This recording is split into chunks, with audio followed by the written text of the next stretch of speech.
The concept of buying half of a cow of beef at once is a pretty new concept to most Americans. So I wanted to give you 3 questions you can start out with to help you navigate the pricing of purchasing your first half cow share. Now, if you've been shopping around for half cow shares, you've most likely come across what seem like some pretty major price discrepancies. And that can leave you feeling super uneasy as you start to wonder things like, is the person on the high end of the price spectrum trying to pull one over on me?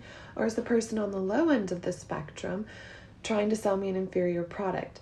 But I am happy to tell you that there are perfectly reasonable and logical explanations for the seemingly major price differences. So when it comes to pricing, the 3 questions that you should make sure to start out asking are: 1, how was the animal raised, including what was it fed? 2, are butcher fees included in the price that you're quoting me? And 3, what weight are you basing that price off of? So what was the animal fed? How was it raised? The reason you want to ask this is because that will make a huge difference in price, and there's a perfectly logical reason for that. A grain-finished animal can be finished and ready for processing at the butcher at a year of age. Now, a exclusively grass-fed animal takes 2 years to even start marbling. At permaculture pastures, because we're exclusively grass-fed, we don't butcher until 2.5 years. An exclusively grass-fed animal doesn't even start to marble and get fat really into the meat for flavor, tenderness, until at least 2 years. So we go to 2.5 to make sure they've accumulated a good amount of fat and marbling. An exclusively grass-fed animal takes at least twice as long to produce as a grain-finished animal. So for a grass-only operation to make the same amount of money as a grain-finished operation, we would have to sell twice as many animals if we were going to sell them at the same price. Now, that's not really feasible considering we have put the investment in and then would have to wait twice as long to see a return on our investment. So most grass-only operations will charge significantly more than a grain-finished operation, if only for the fact that it takes twice as long for us to see a return on investment. I also believe that you're getting a superior product, but putting that discussion aside, it takes twice as long for us to produce as the grain-finished animal. So if the health or nutritional differences of a grain-finished or exclusively grass-fed animal isn't really something that you're super concerned about at this point in time, then a grain-finished animal will be less expensive and you should definitely go that route. The second question that you're going to want to ask as far as pricing on half cow shares is, are the butcher fees included with the price that you're quoting me? Now, this isn't someone trying to hide something from you because of the different ways that people will sell their beef. There's a perfectly logical reason that some prices won't include the butcher fee.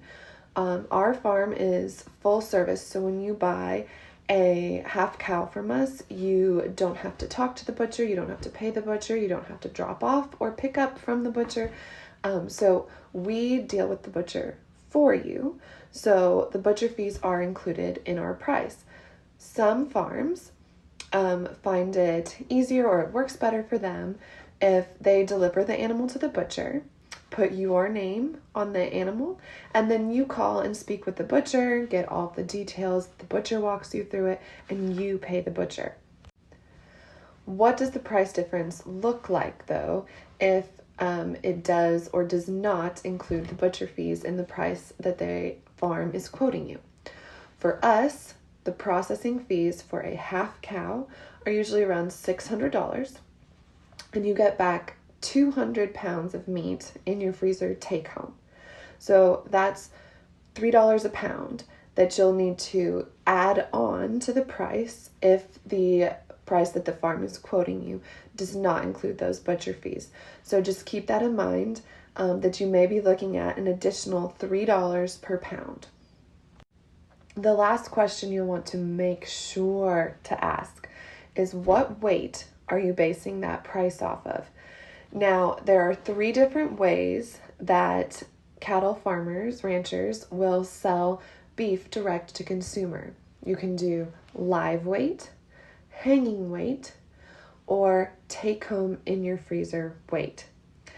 Now, the different reasons for using these different weights, again, is based off of how that rancher does things and also how the butcher that they're working with does things.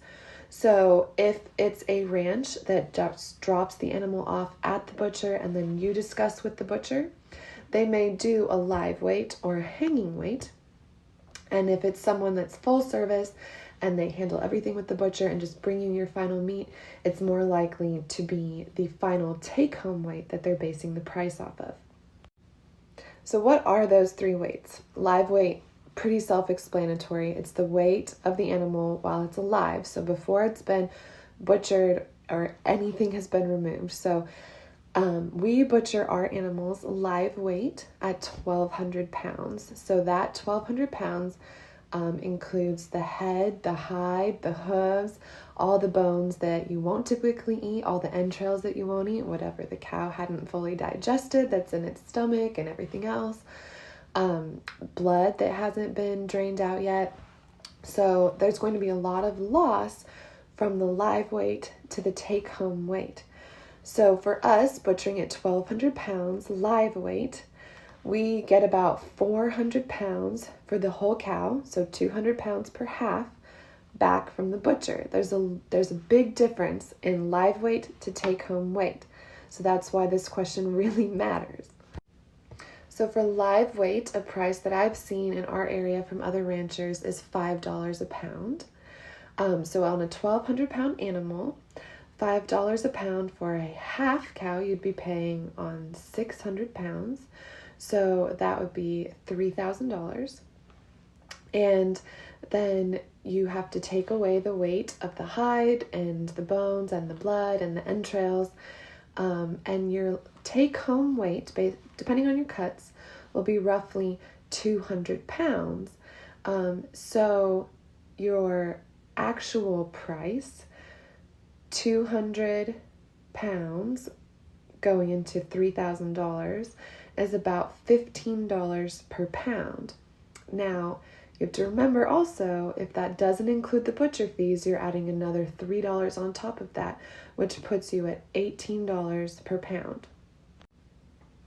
Now, hanging weight, a price that I found from another rancher in our area, is $10 a pound for hanging weight. Hanging weight will usually be roughly half of the weight of the live weight of an animal. So a 1,200 pound animal is now 600 pounds hanging weight. There's just a little bit of extra bones, a little extra fat, not a whole lot extra to come off of it, but still there will still be some loss. So for your half, you're now paying on 300 pounds, and then $10 a pound, 300 pounds, $3,000 for your half, which again is $15 a pound. And with hanging weight, you're probably about a 50-50 chance if that includes butcher fees. You could be right at $15 a pound, or you could still have to add on the butcher fees, another $3 a pound roughly, putting you again at $18 a pound take-home weight. And then the final weight that you might find your price based off of is take home in your freezer weight. And that's what the price that we give is based on that weight. So the 200 pounds of meat, roughly, based on what cuts you get, bone in, boneless, tallow, organs, roughly you're taking home 200 pounds of meat, and it's going to be $12.50 a pound for those 200 pounds. It's less confusing for a lot of our customers to do it that way. That's why we do it. But based on the different ways the different ranchers are able to operate, or the butchers that we're able to find, it can be easier for them and their customers to do it another way. So it's just different ways that we're giving prices. The price difference in the final take-home cost isn't actually as drastic as it seems. So if you're shopping around for a half cow share, there's definitely going to be some differences in prices, and you could probably find someone a little less or a little bit more. But hopefully this helps clear up a little bit some of the seemingly massive price discrepancies from $5 a pound to $12.50 a pound. That's a pretty big jump. But mostly I hope that these questions that you're now armed with to ask can make you feel 100% comfortable with your final decision of who you go with to purchase a cow share from.